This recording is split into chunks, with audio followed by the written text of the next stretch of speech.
Hello. Okay, welcome back. Welcome to part two of the heart attack versus cardiac arrest um, series or video or episode. Okay, so if you haven't already watched the one or episode one, if you haven't watched the one on heart attack, I would urge you to watch that one, and then this will make more sense, okay, because that's it, follows smoothly. So so for this video I'm going to talk about um cardiac arrest. Okay, remember I said earlier on in the previous video that when it's a cardiac arrest, it's an electrical problem. When it's a heart attack, it's a plumbing problem. There's a blockage. When it's a cardiac arrest, it's an electrical fault. Okay, electrical system is switched off or is not functioning properly. So what do we do in that instance, or what is actually happening? And my thing is this, and when I'm teaching, I always say this, that I I don't just like teaching steps.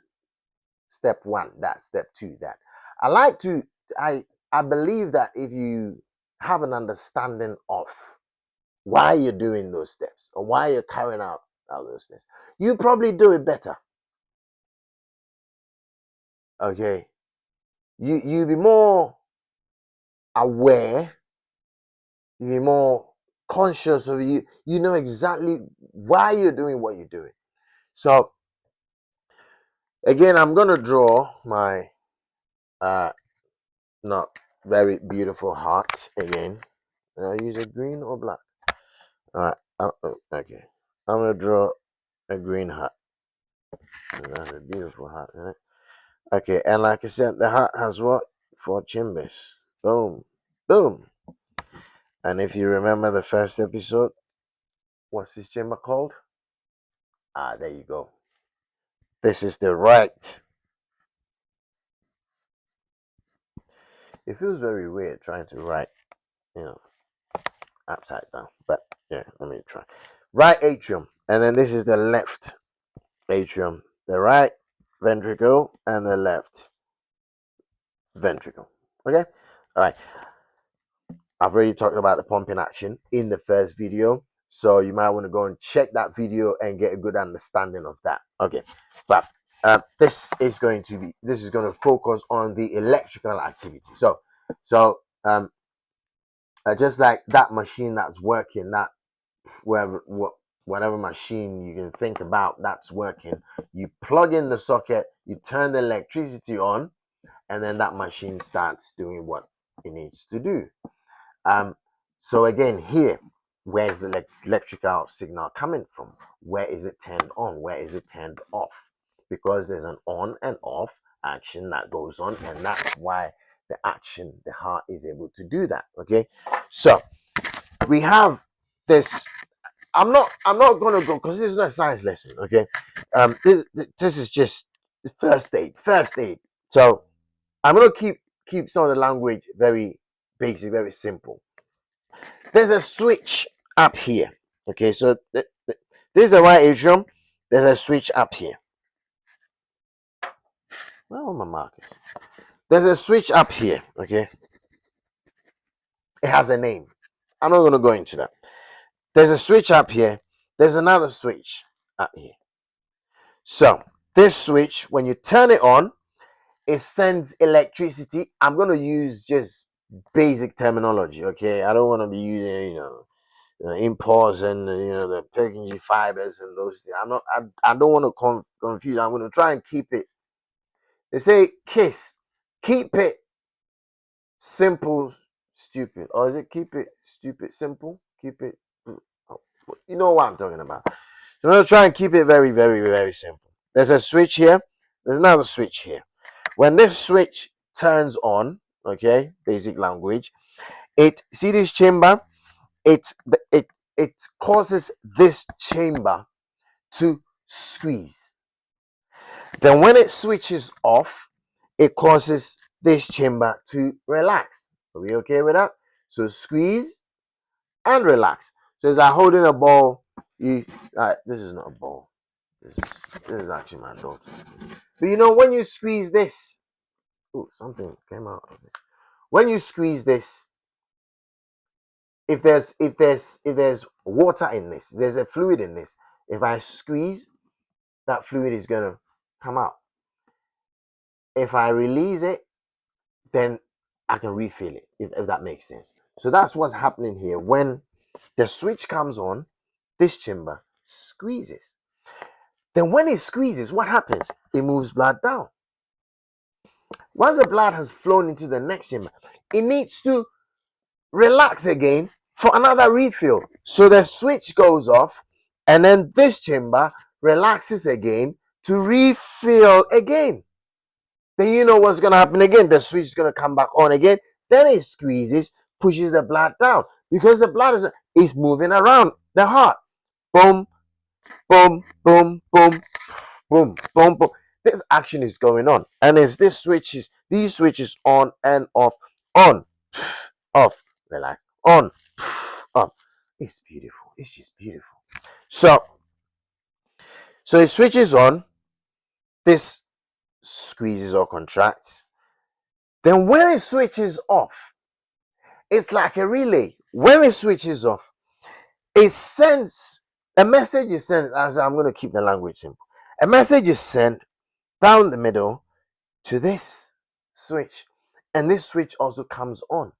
So when this goes off, this comes on, and when this comes on, it sends that electricity to this chamber, and this chamber will also do what? Squeeze. And then when it squeezes, you know where the blood is going. It's going straight to the lungs. And then when it's finished squeezing, it needs to relax to refill from here. Relax to receive blood coming from here down here, isn't it? So that means this needs to go off. It switches on, it squeezes, it goes off. Then all that signal then runs down, and then it runs along through the muscles. There's some fibers, okay? It goes through some fibers to this chamber. By the time it gets here, it activates this one also. It sends that electricity to this chamber to also squeeze. By the time this is instructed to squeeze, it has already received blood from the lungs, oxygenated blood. So it squeezes, then it sends it down. By that time, the impulse has gone to this chamber. So this chamber also receives electricity, and then it will also squeeze. Do you get the picture? It, even if you don't follow the pathway, just know that these switches, let me call them switches, they're called nodes, but let's call them switches. These switches will come on and off to cause the different chambers of the heart to squeeze at different times. So it's all very well regulated. So this boom, boom, boom, boom, boom, boom, boom, boom. There's some switches going on, switching on and off, switching on and off, controlling this action. But when that switch decides, I'm off today, I'm not working today, I'm off work. When that switch goes on holiday or a day off, if the switches go on day off, you go stop, mate. There's no production today. The factory is closed. Nothing's gonna happen. Factory is closed. Why? Because the switch is off. The machine is not working. So that's why some people, there are some people, the switch becomes faulty. They get something called a pacemaker. So they'll implant a pacemaker just underneath their skin tissue, okay? And that pacemaker does the switching on and off job. If you get, I hope you get it. So that's like an artificial switch because their switch has gone faulty. But in a normal person who hasn't got a pacemaker and the switches are working normally, and all of a sudden the switches stop working or they go faulty, then the heart stops completely. when the heart stops, that person goes into a cardiac arrest. Cardio, the heart, cardiac, heart arrest.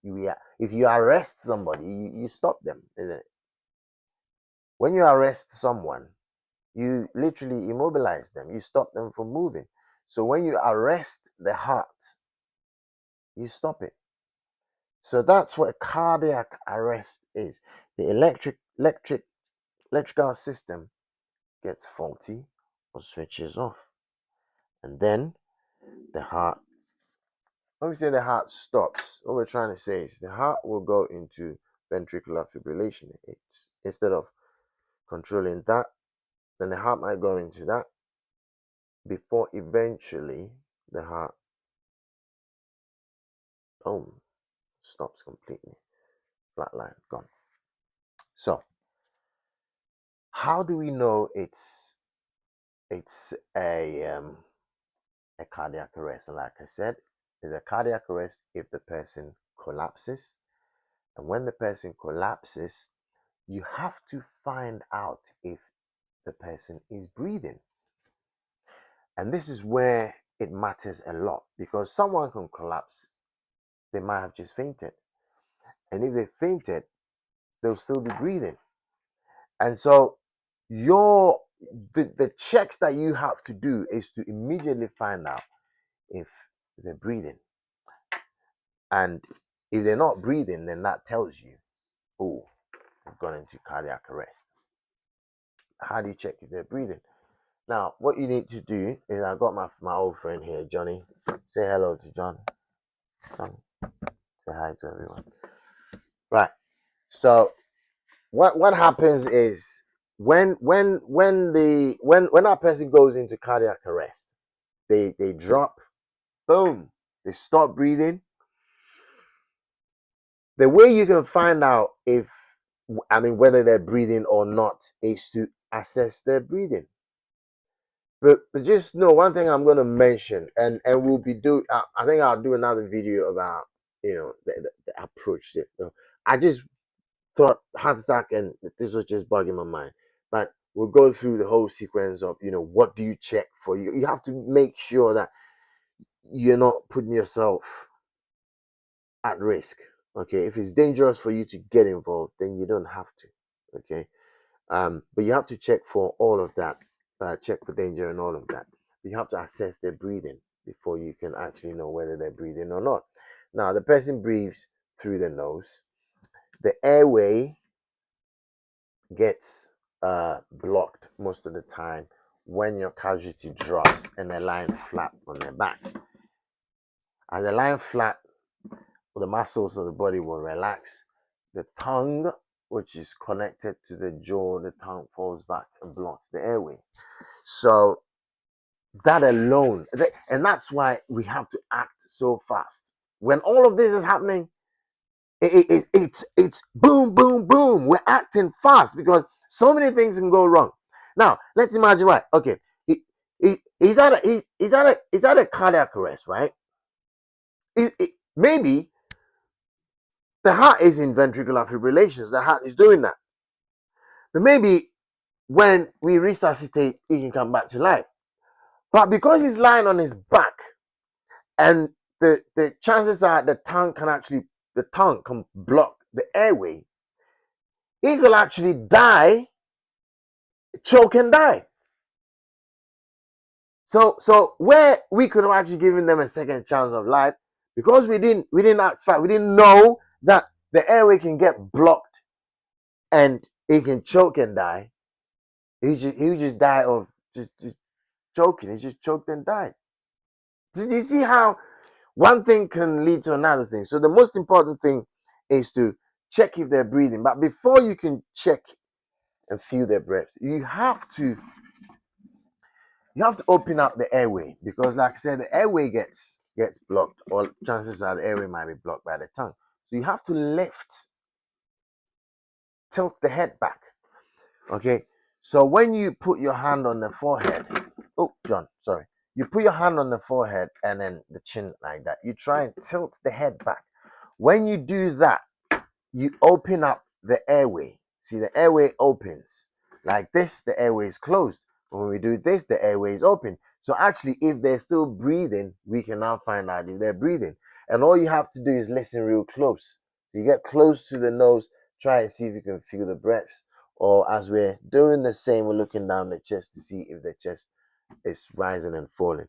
So we do that, assess that to see if they're breathing. And if we cannot feel the breaths, we can't see the chest movements, that means they're not breathing, and we have to act fast. And that is where CPR comes in. CPR, we carry out CPR because we want to resuscitate the person. So CPR is cardio pulmonary resuscitation. So cardio means the heart, pulmonary the lungs. We try to engage these two organs to try and resuscitate the person, and it's a whole process. I'll do that demonstration. I'll actually like to do it outside, where, or maybe in the training room, where I can properly demonstrate the action properly, because to give someone CPR, the person needs to be on the floor. So if you're with someone and they have a cardiac arrest, and they're lying on a bed or in a sofa, or they were sat on a chair, and all of a sudden you got to get them on the floor to perform CPR. Okay, and I'll do a separate video on that because it's so important. The way we do CPR, how effective the actions are, it's what will um, determine whether the person will get a second chance of life. And we can only know that by learning. And that's what first aid drill movement is all about. It's a movement. We're trying to get everyone to educate. Educate yourself to save your own family, your own circle of friends, your social setting, or in the community. Be that person that gives someone a second chance of life. So we've got a lot to learn. So I'll do that video separate. But the need for CPR, the reason why we have to act fast, and with cardiac arrest. So we're looking at the difference between heart attack and cardiac arrest. We've done heart attack in the previous video. With cardiac arrest, please, please, please, please, I am begging you. When you have done these assessments, so the person has collapsed, you have checked, they're not breathing, they're not conscious, they're unresponsive, they're not talking to you, means that they're not respond. You go shake them, there's no response. You've gone and checked, they're not breathing. And please remember, before you assess their breathing, make sure you open that airway. You've done all of that, they're not. You have to act instantaneously, immediately. You start CPR, and I'll teach CPR separately. You start CPR because every minute that person is lying down without your action, that person's chances of survival is dropping by 10%. Every 1 minute that you delay, their chances of survival drops by 10%. That's a lot. So all that time where we're hesitating, oh, please get a taxi, especially if, well, I mean, the UK, yes, you can call the emergency service, and if it's a heart attack, yes, they'll come quick. In developed countries, yes, I'm sure the US and Canada and, I don't know, Australia and places like that. But if you're in some remote part of Africa, or in some country, or you're somewhere where, you know what, emergency services is actually a luxury.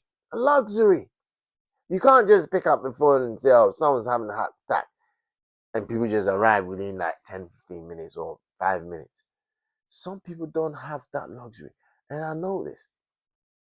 And that's why I'm stressing this, that the time you waste to try and, oh, can you call this? Or can you send someone to get a taxi? And forget about going to get a taxi.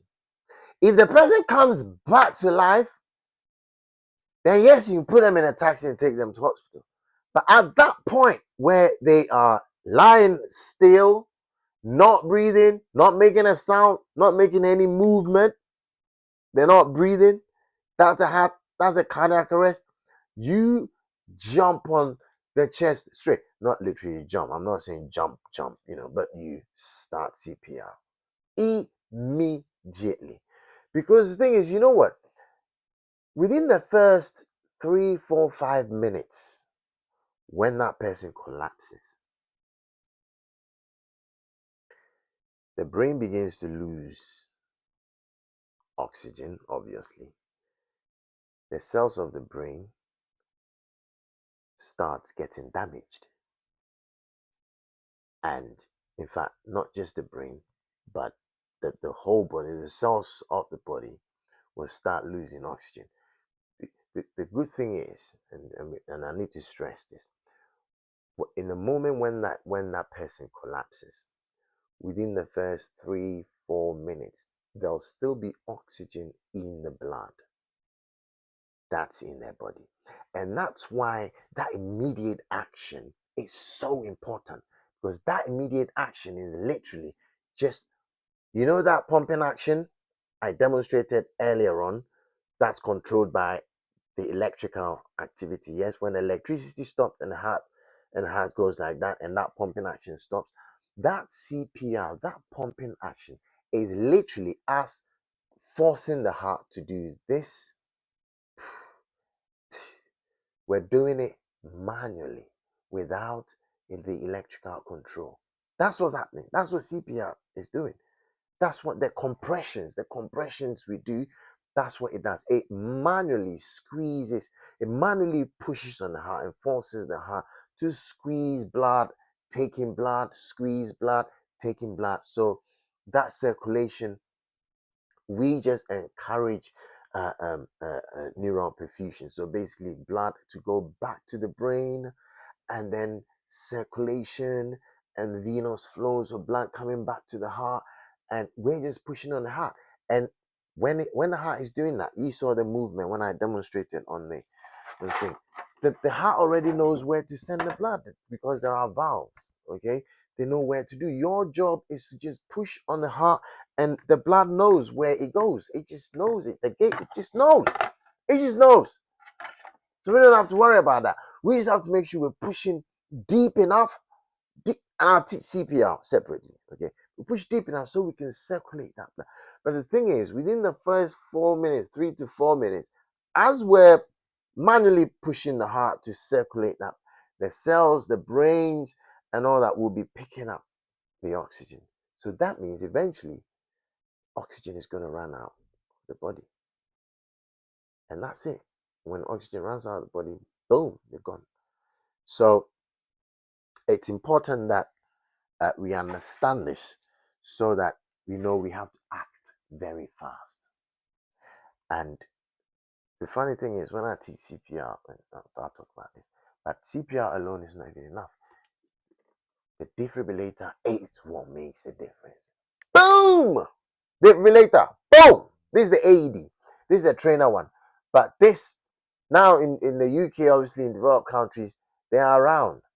But then again, if you're somewhere in a remote part of the world, or you're in a third world country and these things are not readily available, then what happens? Because compressions alone, CPR, when you're doing CPR, compressions are just pushing down on the heart alone. If you're really doing it really well, the rate is good, the depth is good, everything's 100%. Even with that, the chances of survival it's literally not more than 10%. It's about 8%. The range number keeps changing, but let's say 7, 8%. Your CPR, your pumping action, gives that person a chance of just about 6, 7% chances of survival. If you manage to get hold of this, and in the UK, this is normally readily available. You just have to go on an app and check. Like I say, when I teach CPR and defib, I'll go more into detail. But these are around, and anyone can use this. You don't have to be trained to use this. It talks to you. When you switch it on, it will tell you exactly what to do. You know, so Call for help. call for Open help. pads package and apply pads to patient's bare chest. There you go. So you don't need to be trained to use this. You don't need to be a first aider with a certificate. Yeah, I'm the first aider. No, no, no, none of that. Everyone can use this. Okay, because it talks to you, tells you exactly what to do, where to place the parts and everything. And this is what makes the difference, because this is what's going to try and restore the electrical activity. So you see the electrical switches that's gone off. So this call this the electrician. So this is the electrician. So the electrician comes, tries to fix the faulty electrics in the house or in the heart. It fixes it, and then boom, your fridge comes back on, your dishwasher starts working, your everything starts working. Hey, the heart starts working again. So this is the electrician, and this with CPR minus this, not very, um, not very promising. But yeah, so it's important that we learn these things. And please, if these videos I'm going to be putting out, if you have to save them and keep listening over and over again, especially when I teach the actual demonstrations, if you have to do that so that you build muscle memory, please, please do that. Like I said, I'll be uploading free PDFs. You don't have to pay for it. Free PDFs that you can download and go through the information again. Simple information, basic steps, things you can do to save a life, to to take action when it becomes imminent. This whole thing is very, it's just very dear to me. I mean, it's very close to my heart. It frustrates me a lot that I read these people are dying unnecessarily.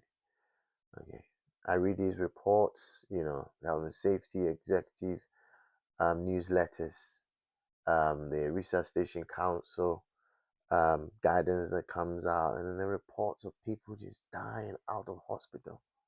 It's scary, you know, but at least if you know what to do, if it happens in the home, you can jump in and help.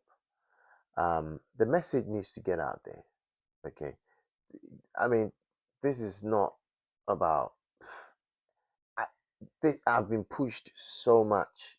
I just couldn't handle it anymore. I just had to come out because I am not a I haven't been a social media person for uh, almost all my life. You won't find me. So coming out live and, be posting on TikTok, creating awareness on Instagram, Facebook, and then YouTube. You just know that something's really pushed me to do that. So let's all join in. The little we can all learn, basic skills, basic understanding, so that when someone has a cardiac arrest, you know what to look for. You know why you think it's a cardiac arrest, and you know why you have to act fast. So you know why that's not the time to call a taxi, because that's a waste of time. You know why every minute counts, and you know why you have to act. So what these basic these things is about just going over and over and over again, practicing over and over again. You don't have to have a mannequin to practice. And please don't perform CPR on your brother or sister, your partner. No, no, no, no. When I teach CPR, we talk about this. But you can practice. Just stack pillows together, use pillows to practice and all that. But I'll teach that separately. See me go around again, chasing rabbits. Okay, so yeah, the passion is there, and I mean, recently someone died in a care home. Again, was it negligence? Was it unnecessary? And that's somebody's mom. And actually, that's what motivated me to write this book, this one here. It hits me. These things hits me very hard, and this I wrote this book so that people can read and be aware of these things. So I wrote what supervision or suffocation. Lady died. Just choked, shouldn't have choked and died. No. So again, if someone chokes, someone's choking, do you know what to do? These things might sound very, very simple, but someone can choke and that can send them really, really quick to what we've been talking about. That person can just suddenly have a cardiac arrest. Just choking can lead someone straight to cardiac arrest. They'll drop on the floor, they'll just collapse. You check, they'll not be breathing. And a choking incident can quickly turn into a cardiac arrest incident. The message needs to get out there. And that's why I'm just so much. I think, well, people who like to read, I think I'm going to start putting publications out there. I've written, this took me a while. This particular one took me a while. When I started teaching first day, I talked to everyone. They come back and then you learned this. You did this course 3 years ago and you've come back 3 years later and you can't remember how to perform good CPR, efficient CPR. You don't know why you're doing it. What happens when that happens, when this happens, what that. People forget. I don't blame that. It's just your memory just goes. If you don't create that neural connections, if you don't build that muscle memory, you're gonna forget. And that's why we need drills. You need to keep practicing over and over and over again. So that motivated me to write this one, Beyond the Fire Drill. Like I said, like in my previous video, we fire drills. We perform fire drills all the time. We test our alarms. We drills. So when there's a fire, everyone's okay. But when there's a cardiac arrest, everyone's hesitating. You know. So please, the little you can do to spread the word, to send the message out, please do that. Please do it. Because there's somebody you might be in a very um a good lucky position where you're in a country or you're in a suburb or neighborhood where help can get to you that quick. Because that 4 or 5 minutes we're talking about for a cardiac arrest, you might be lucky. You just pick the phone call, a motor rider arrives in 2-3 minutes because there's somebody one in every little neighborhood. You might be lucky. Think about it.